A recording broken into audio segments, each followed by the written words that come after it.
Muy buenas. Madre mía, hace un montón de tiempo que no hago nada. Llevo casi un mes sin publicar un vídeo. Ha pasado de todo. Como sabéis, estoy ahora mismo en Grecia. Tuve que desplazarme a Creta por temas de trabajo. Allí pillé el coronavirus y he tenido que estar como 2 semanas de aislamiento total y absoluto en un sitio que además tenía una luz horrible y además no tenía internet. O sea, nada más que tenía como el internet del teléfono. De hecho, incluso el internet del teléfono iba mal. Tenía que salir como a la calle para coger señal. En fin, ha sido un desfase. He estado totalmente aislado cual ermitaño durante 2 semanas.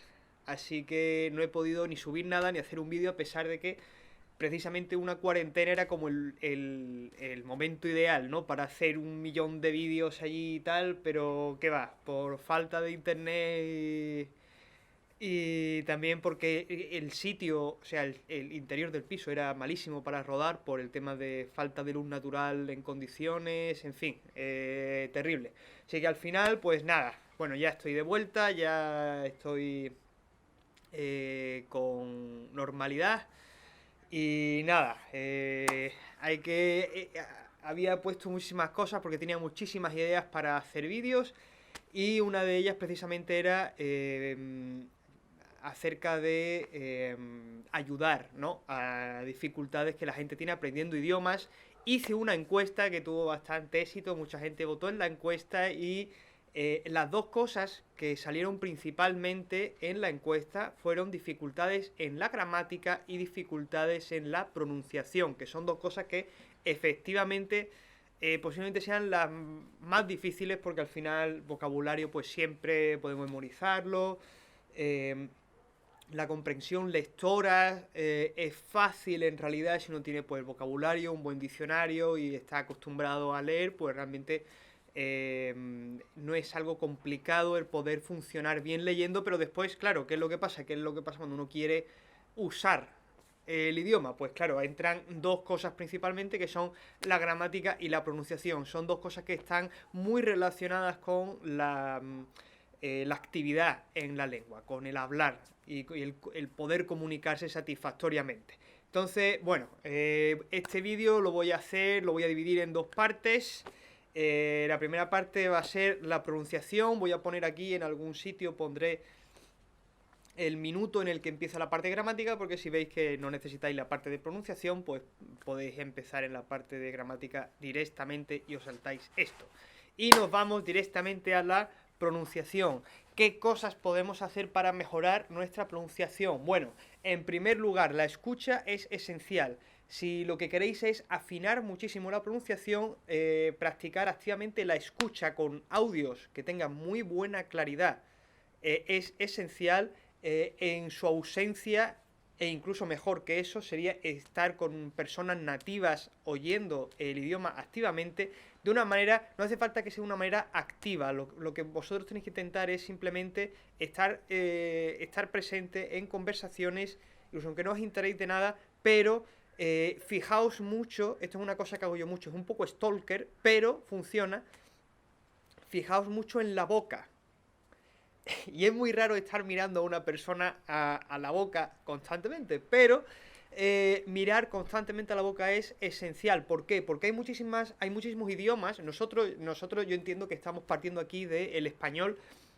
Obviamente el español tiene una fonética muy neutra y muy sencilla. Es muy fácil de imitar por otros idiomas, pero después cuando nosotros queremos hacer otros sonidos, por ejemplo, pues yo que sé, del árabe, del alemán, del inglés, yo que sé, del ruso, nos cuesta muchísimo porque casi todas nuestras consonantes están presentes en otros idiomas, lo que significa que desde otros idiomas es muy fácil acceder a lo que nuestra manera de pronunciar, y es relativamente sencillo encontrar extranjeros que estudien español que pronuncien bien, pero después hay muchísimos otros idiomas que tienen muchísimas otras consonantes que nosotros no tenemos, así que nos cuesta muchísimo acceder correctamente a esos idiomas, tanto en consonantes como en vocales. El español solamente usa 5 vocales y hay idiomas que el inglés, por ejemplo, tiene, creo que eran 20 vocales aproximadamente.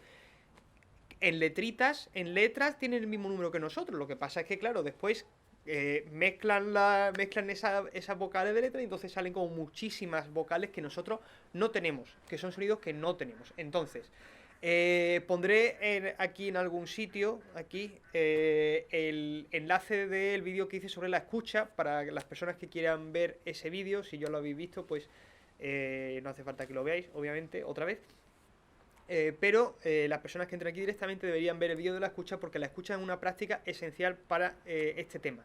Hemos dicho escucha en el sentido de con audios, con estudios. Después he dicho, segundo lugar, estar con personas y mirar la boca. Y ya he dicho el motivo de por qué hay que hacerlo. La pronunciación depende mucho de la lengua. La lengua, de el órgano físico de la lengua. Entonces, mirando la boca, sabemos la posición relativa de la lengua con respecto a los labios, con respecto a los dientes, etcétera, etcétera. Entonces, es muy importante mirar la boca. ¿Por qué? Porque a lo mejor yo hago el sonido D y mi lengua no está asomando cuando digo el sonido D. Si digo el sonido D, en español se escribiría de la misma manera. De hecho, yo puedo decir dedo y puedo decir dedo, y en una de las veces la lengua está asomando y en otra la lengua y en la otra vez la lengua no está asomando. Por eso hay que mirar bien la boca. ¿Qué es lo que pasa? En español es el mismo sonido, es decir, estas dos consonantes, porque realmente son dos consonantes diferentes. En español serían lo que se llaman alófonas, son dos consonantes alófonas, es decir, que para nosotros son variantes del mismo sonido, pero en otros idiomas eso no es así. De hecho, en árabe, dedo se escribiría con una D con un puntito arriba, y dedo se escribiría con una D normal, que es como una especie de así, como de ángulo así, ¿no? Esto nos ayuda mucho a entender exactamente por qué es tan útil el tema de mirar la boca, porque hay que saber los sonidos cómo se hacen, y para eso hay que fijarse mucho en la boca. Después, ¿qué es lo que pasa? Que hay sonidos que se hacen con partes que no podemos ver. No podemos estar mirando, por ejemplo, el sonido K en árabe, el sonido K en árabe, que para nosotros a lo mejor serían alófonos también, es decir, sonidos que nosotros describiríamos con una K, con nuestro sonido K, pero no lo es. De hecho, en árabe son dos letras diferentes, porque para ellos son dos sonidos diferentes y ellos reconocen muy bien cuando es una K y cuando es una K. Entonces, ¿qué es lo que pasa? ¿Qué ayuda hay que hacer para esto? Bueno, si no tenéis a nadie que os lo explique, si no tenéis a nadie, o sea, ningún hablante nativo o ninguna persona lingüista, siempre podéis hacer una cosa, que es consultar en Wikipedia. Tiene una sección, Wikipedia en inglés. Wikipedia en español no tiene esta sección. La Wikipedia en inglés tiene un sonido que es que si vais, por ejemplo, cuando buscáis en Wiktionary cómo se transcribe X palabra en el alfabeto fonético internacional, que os recomiendo mucho que os miréis. Si queréis mejorar estas cosas, os recomiendo que miréis no que lo aprendáis, pero que sí por lo menos lo visitéis y veáis cómo se escriben estas palabras que estáis tratando de pronunciar correctamente en el alfabeto fonético internacional. Una vez tenéis esa palabra en el alfabeto fonético internacional, os basta con coger la consonante o la vocal que estáis buscando cómo pronunciar y que no podéis pronunciar, y la ponéis en Google y os saldrá un enlace en Wikipedia que os dice cómo tenéis que poner la lengua, porque os viene el mapita de la boca cómo es por dentro. Os viene un mapita que es como así, en silueta. Pondré la imagen por aquí. Y entonces veis, por ejemplo, cómo se producen las consonantes, veis cómo se producen las vocales, en qué parte de la boca. ¿Por qué es importante hacer esto? Porque, claro, es que en español, como he dicho antes, que tiene muy pocas consonantes en relación con otros idiomas. Entonces, muchas consonantes, se nos nota, por ejemplo, el acento, se nos nota que somos españoles porque confundimos consonantes que para otros idiomas están perfectamente diferenciadas y para nosotros no, para nosotros son alófonas. Entonces se nos pilla muy fácil que somos españoles. Entonces, de nuevo, si queréis mejorar extremadamente la pronunciación, id al alfabeto fonético internacional, el AFI, y estudiáis así. Y esto lo miráis siempre con los audios. Cuando estéis escuchando un audio, intentar hacer este tipo de búsqueda, ¿no? De buscar cómo es esta palabra en el alfabeto fonético internacional, la transcripción, y entonces así podéis estudiar cómo tenéis que poner la lengua.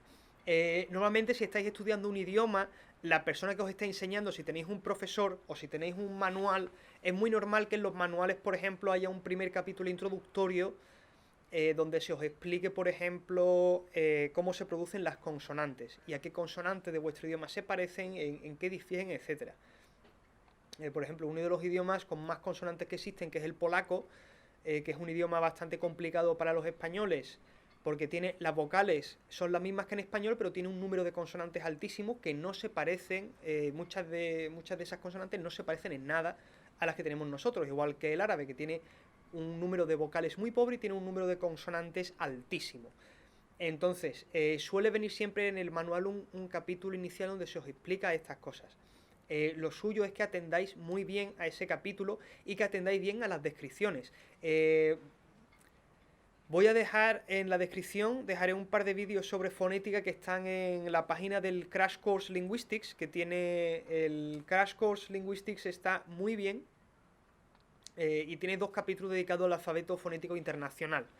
Entonces con eso igual pues os puede ayudar un poco, ¿no?, a mejorar el tema de la pronunciación. Pero de nuevo, esto es esencial que lo hagáis. O sea, independientemente del idioma que queráis estudiar, hacer esto es una práctica importantísima. De nuevo, es que el español es muy pobre en términos de fonética. O sea, es así, hay que aceptarlo. O sea, incluso dentro de las lenguas latinas, o sea, de las lenguas romances, somos, en términos de fonética, un idioma bastante neutro, bastante pobre. Fijaos como, por ejemplo, el italiano, que es otra lengua romance, canta muchísimo y es difícil muchas veces hablar italiano, no porque nos resulte difícil entenderlo, sino porque no somos capaces de imitar el canto, porque los italianos tienen una grandísima variedad tonal dentro de la pronunciación. Que muchas veces lo parodiamos nosotros y nos hace gracia, pero eso también forma parte de la fonética, y eso está también en otros idiomas. Es decir, la forma de entonar es importantísima, y esta es la cuarta cosa que podemos incluir en este apartado sobre fonética, o sea, sobre pronunciación, que es que el español es un idioma muy neutro. El español se habla sin muchos tonos. Fijaos que la única manera, o sea, el único momento en el que el español utiliza tonos para hacer cambios gramaticales es en las preguntas. Yo puedo decir está bien o puedo decir está bien. Ese cambio, un español entiende que la segunda es una pregunta. ¿Por qué? Porque hay un cambio en la entonación. Pero este cambio que para nosotros está en la entonación, en otros idiomas está para otras muchísimas cosas. Entonces, de nuevo, los italianos prácticamente cantan. Este tipo de cosas también hay que incluirlas. Es decir, yo creo que los españoles, debido a que tienen esta fonética tan neutra, se nos pilla muy fácil como hablantes de fuera, porque tendemos simplemente a aprender las palabras, etcétera, y hablar el otro idioma con la misma entonación con el que hablamos el español. Que es por lo que, o sea, esa es como la razón número 1 por la que nos pillan. Porque muchas veces no atendemos al tono porque es difícil, o sea, que se entiende, o sea, que es complicado aprender eso. Pero bueno, se me va de las manos el vídeo, no quiero hacerlo muy largo, capítulo cerrado, nos vamos.